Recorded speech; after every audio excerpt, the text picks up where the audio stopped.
Pulse is basically metrics on steroids. It's the old Tableau metrics that we know, a feature that is going to be deprecated in February 2024, by the way,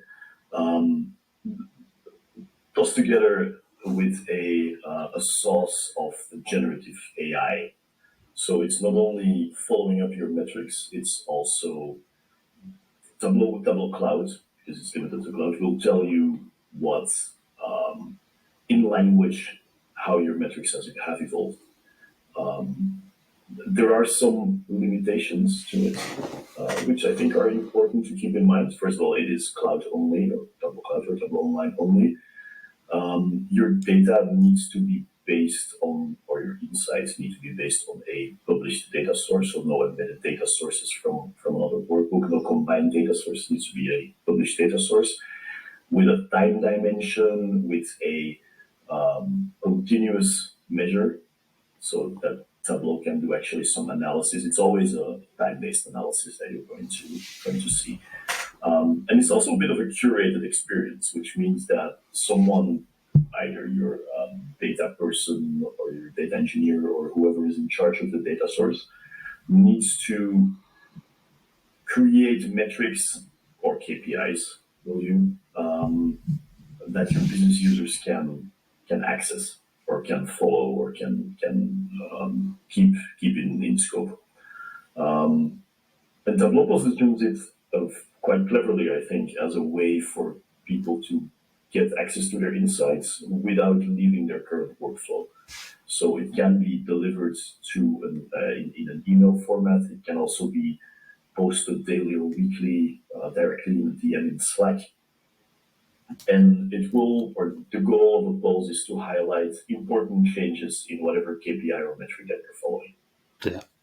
So this really is following on from metrics that we've had for a while now, which is those little snippet KPIs that you can subscribe to or follow. And obviously Tableau Pulse is Tableau's next big thing that they were really sort of shouting about, that we saw at TC last year.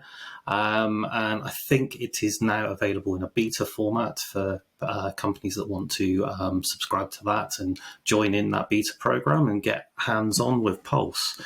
Very much feels like this is Tableau moving into the AI space, generative AI, natural language, and they seem to be backing this quite strongly. We've seen quite a few little videos coming from Tableau now about Tableau Pulse, haven't we? So we've got hold of it at Biztory. We've had a play. We're liking what we're seeing, really, aren't we, Wim? Pleasantly surprised, I'd say. Like, usually beta features, especially within the Tableau universe, are very much work in progress. And while this is far from finished, it is already a very polished product that, if your data is good, is, I think, ready to use. You can get, and we both were surprised by the quality of notifications that we got in Slack. It's like, oh, this looks nice. This offers insights. Of course, we tried it on the Superstore data source, so it's not updated data or data that's updated on a daily basis. But still, it highlighted the familiar issues or changes that we are used to seeing from using that data source throughout the years.